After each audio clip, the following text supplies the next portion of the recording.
ও কি আম্মু আজকে আবার করলা ভাজবা? এই তিতা মিতা খাইতে কিন্তু ভাল লাগে না। আরে না, আজকে করলে ভাজবো না, আজকে করলে ভর্তা বানাম। করলার ভর্তা এত কোনো সময় খাই নাই। ঠিক আছে তাহলে বানাও। আচ্ছা ঠিক আছে। করলা ভর্তা বানানোর পারনে আম্মু একটু আলু কুচাইছে, এখন করলা কুচাইতে হইবে। এই করলার আড়ি কিন্তু হালাইয়া দিতে হইবে।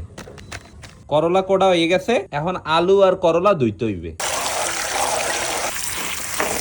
করলা আর আলু ধোয়া হয়ে গেছে, এখন এই করলা গরম তেলে ভাজতে হইবে।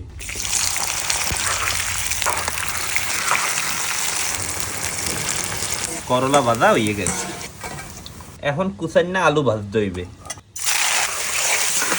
কুচান্না আলু ভাজা হয়ে গেছে, এখন রসুন ভাজমু। রসুন ভাজা হয়ে গেছে। রবেন সব শেষে আর শুকনো মরিচ ভাজবো। আচ্ছা আম্মু, মরিচ ভাজাও হয়ে গেছে।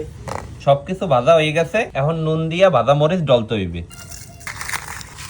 এখন এই ডলা মরিচের মধ্যে দিয়ে দিব কুচান্না পেঁয়াজ, বিলাতি ধনিয়া পাতা। এখন এই ধনিয়া পাতা আর কুচান্না পেঁয়াজও একলগে ডলতে হইবে। এখন রসুন ডলমু। রসুন ডলা হয়ে গেছে, এখন দিমু হররার তেল।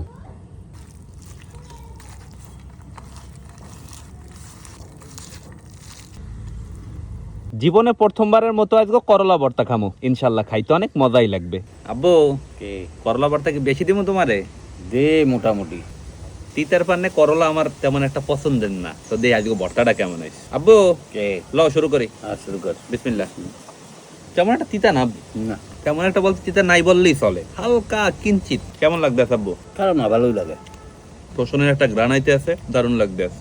একটু উদা খাই, মজা বুঝছো আব্বু? নিপা ভাই কইছে এই করলা বলে হিজাইয়ে হেপার বলে ভর্তা বানান যায়।